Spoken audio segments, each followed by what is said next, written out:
बिस्मिल्लाहिर्रहमानिर्रहीम। सफ़ा graphics studio में हम मौजूद हैं यहाँ पे, और हमारे दरमियान जो है मिस्टर तहा रफ़ीक मौजूद हैं, जो कि एडमिनिस्ट्रेटर हैं अल खिदमत हाला आगोश के। तो उनसे इस वक्त सवाल करेंगे कि आगोश के अंदर कौन बच्चे हैं और कहाँ तक पढ़ाई जाती है, और एडमिशन इनके कब और कैसे शुरू किए जाते हैं, उसका ये प्रोसेस भी हमें बताएंगे।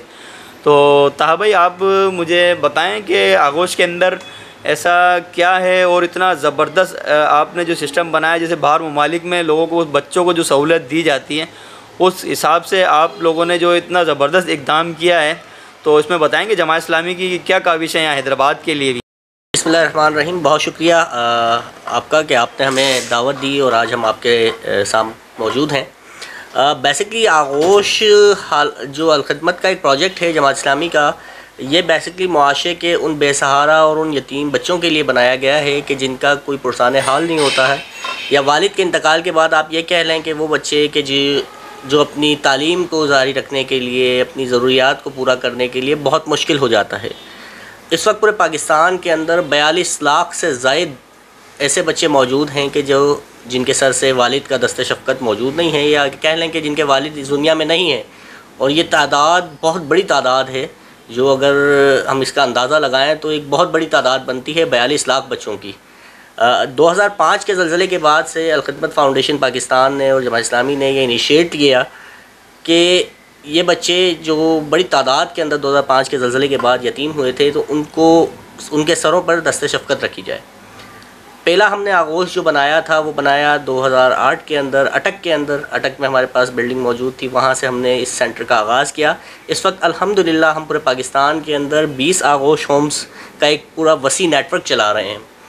और इसके अलावा सिर्फ पाकिस्तान ही नहीं, पाकिस्तान से बाहर भी तुर्की के इलाके, तुर्की के शहर गाज़ी अंतिब के अंदर भी एक आगोश होम मौजूद है कि जो शाम के यतीम बच्चों के लिए अल खिदमत फ़ाउंडेशन चला रही है।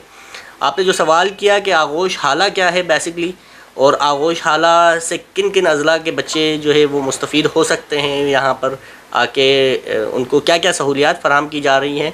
तो आगोश हाला बेसिकली सिंध का पहला मंसूबा है कि जो हमने हाला के अंदर बनाया, जो कि सिंध के बिल्कुल सेंटर के अंदर आता है। और यहाँ से हमारे पास इस वक्त पूरे सिंध से बच्चों की तादाद मौजूद है। उन बच्चों को बेहतरीन किस्म की रिहाइश, बेहतरीन किस्म का खाना, बेहतरीन किस्म की तालीम और तफरीही और उनके स्किल्स डेवलपमेंट के ऊपर अल्हम्दुलिल्लाह हम काम कर रहे हैं। आगोश हाला 2 एकड़ की अराज़ी का पूरा एक कॉम्प्लेक्स है, जिसके अंदर बच्चों की रिहाइश के लिए हॉस्टल ब्लॉक मौजूद है, मैस की एक अलग पूरा सिस्टम मौजूद है। इसी तरह बच्चों की लाइब्रेरी, कंप्यूटर ट्रेनिंग्स के हवाले से कंप्यूटर लैब, मस्जिद और बाकी तमाम खेलों का एरिया, ये सब वहाँ मौजूद है कि जहाँ पर हम उन्हें बच्चों को फैसिलिटेट कर रहे होते हैं। और इस वक्त जो है आगोश हाला के अंदर 84 बच्चे हैं जो ज़ेर तालीम हैं, और हमारे पास 150 बच्चों की जगह इस वक्त मौजूद है। यानी कि आप कह लें कि 75 सीट्स हमारे पास इस वक्त तकरीबन खाली हैं, जिसकी दाखिला मुहिम हम इंशाल्लाह आगाज़ करने जा रहे हैं। और आपने जिस तरह सवाल किया है कि कौन कौन किस तरह के बच्चे जो है वो यहाँ फैसिलिटेट हो सकते हैं, यहाँ से फ़ायदा उठा सकते हैं या दाखिला हो सकता है, तो जो हमारा बेसिक क्राइटेरिया है बच्चों के दाखिले का वो है कि बच्चे की उम्र जो है वो 5 से 8 साल बच्चे की उम्र हो, उसके जो भी लीगल डॉक्यूमेंट्स होते हैं वो पूरे हो। उनकी एक दरख्वास्त हमारे पास आती है, जिसकी स्क्रूटनी के बाद हम बच्चे के दाखिले के प्रोसेस को आगे बढ़ाते हैं। इस वक्त भी हमारे पास हैदराबाद शहर से बच्चों की तादाद मौजूद है, बाकी सिंध के दीगर अज़ला से बच्चों की तादाद मौजूद है। और इस वक्त भी हम जो दाखिला मुहिम चला रहे हैं, तो पूरे सिंध से ही बच्चों के दाखिले यहाँ पर हम ले रहे हैं। अच्छा जी, आपने सवाल किया, बहुत अच्छा सवाल है कि इस बच्चों के क्या चार्जेस हम इन बच्चों के वहाँ मौसूल कर रहे हैं या फ़ीस की मद के अंदर ले रहे हैं। तो ये पूरा मंसूबा अल्हम्दुलिल्लाह ये फ्री ऑफ कॉस्ट अल खिदमत फ़ाउंडेशन और जमात इस्लामी इस पूरे मंसूबे को चला रही हैं। और किसी भी बच्चे से वहाँ दाखिले के वक्त या दाखिले के बाद या उसकी तालीम मुकम्मल होने तक किसी 1 रुपये तक की रकम जो है वो चार्ज नहीं की जाती। ये सारी चीज़ें अल्हम्दुलिल्लाह फ्री ऑफ कॉस्ट इन तमाम बच्चों को दी जा रही है। आपका सवाल जो था वो बहुत ज़बरदस्त सवाल है कि ये बच्चे कब तक हमारे पास होते हैं। तो देखें, बच्चा जो हमारे पास आता है जिसकी उम्र 5 से 8 साल के दरमियान होती है, तो दूसरी या तीसरी क्लास का वो बच्चा होता है जब हमारे पास आता है। वो बच्चा जब तक हमारे पास रहेगा, तो जो हमारी पॉलिसी है या कि कह लें कि उस बच्चे को जब तक वो अपने पैरों पे खड़ा नहीं हो जाता है या इंटर क्लियर नहीं कर लेता, इंटरमीडिएट तक हम उस बच्चे को आगोश सेंटर के अंदर रखते हैं। और उसके बाद भी अगर वो बच्चा अपनी हायर स्टडीज़ के लिए जाता है यूनिवर्सिटीज़ के अंदर, medical college, engineering college, general universities के अंदर जाता है, अपनी तालीम को, आला तालीम के हुसूल के लिए आगे बढ़ता है, तो हम स्कॉलरशिप्स का इंतज़ाम करते हैं उन बच्चों के लिए वहाँ पे जाके, ताकि वो अपनी तालीम जारी रख सके, हायर स्टडीज़ उसकी जो वो करना चाहता है, कोई स्किल सीखना चाहता है तो उसको सपोर्ट करते हैं।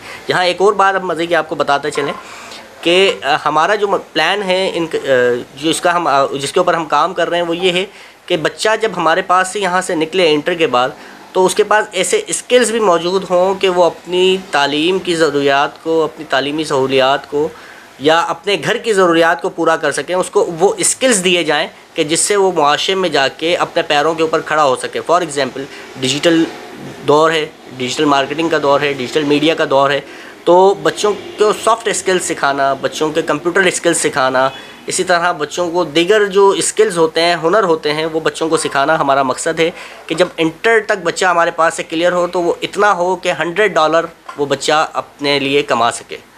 इस काबिल उस बच्चे को बनाना है। ज़ाहिर सी बात है कि एक यतीम बच्चा जो मुआशरे में किसी भी वजह से अल्लाह ताला ने उसके वालिद को उससे ले लिया है और उसके सर पे वालिद का दफ्तर शफ़क़त नहीं है, तो बहैसियत मुआशरा ये हमारी ज़िम्मेदारी है कि हम उन बच्चों को उस तरह से अपने पैरों पे खड़ा करें कि वो आगे चल के मुआशरे के लिए भी और अपने घर वालों के लिए, अपनी फ़ैमिली के लिए भी बाइसे फ़ख्र बने और मुल्क व कौम की खिदमत कर सकें।